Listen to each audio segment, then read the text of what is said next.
I don't know if this is a real statistic, but I would say 85 to 90% of goal setting happens at the beginning of the year, right? It's like Yeah. everybody Yep. starts the year and they're like, this Mhm. is when it's going to happen. Yep.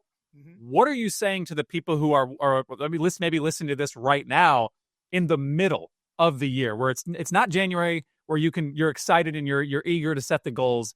It's not the end when you're able to look back and reflect. You're sitting in the middle of it right now. How do you stay accountable in the middle of a goal? That's really, I think I'm going to bring this back to the journal and writing things down and remembering and keeping track of that is, first of all, when I was a little kid, I don't know the first time I heard this, but today is the first day of the rest of your life. So we don't have to wait till January 1st. This is the day to get yourself self in order. So I think that's key. And there's a commercial I'm seeing. I wish I could remember what it's for, but there's a commercial right now about setting goals. It's for some kind of, I think, health app or something like that. But it's an app on your phone, and it says that most people give up on their goals or their resolutions, I guess, by January 15th. I don't know if that's like a day or something. In the commercial, the guy says, January 15th is give up on your goals or resolutions day. Look it up, so I haven't looked it up. So for those of you who are listening, you can check that out. My point is that if you're writing these things down, you can come back to them. So if in the 15th of January, you already feel like you're falling off the rails a little bit, but you open up that journal a month later, darn, I got off track. Now it's January 1 again. I'm going to start now.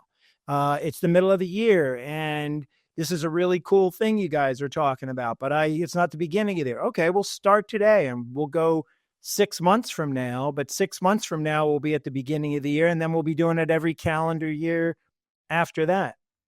The thing that I find is when I sit down and work through this kind of a process and introduce this concept to people, I ask them for information that they don't entirely have, or it's just not as specific as they would like. So I ask them, let's just start keeping track of it every month. So 6 months from now, we'll have some real data. And when I ask them for it and I remind them to give it to me every month, 6 months from now, we have that data. And so that's back to, that's an accountability partner. It's not the journal doing the accountability or doing it on its own. You've got someone reminding you. So that's what I would say that person in the middle of the year, either go back 6 months and compile the data, or if that's too much work, let's get it going forward. So by the end of the year, we'll have a lot of good information to help us set goals and get ourselves rolling for the next year and the year after that. This whole thing it's the beginning that's so overwhelming. It's a lot of stuff. It's tedious.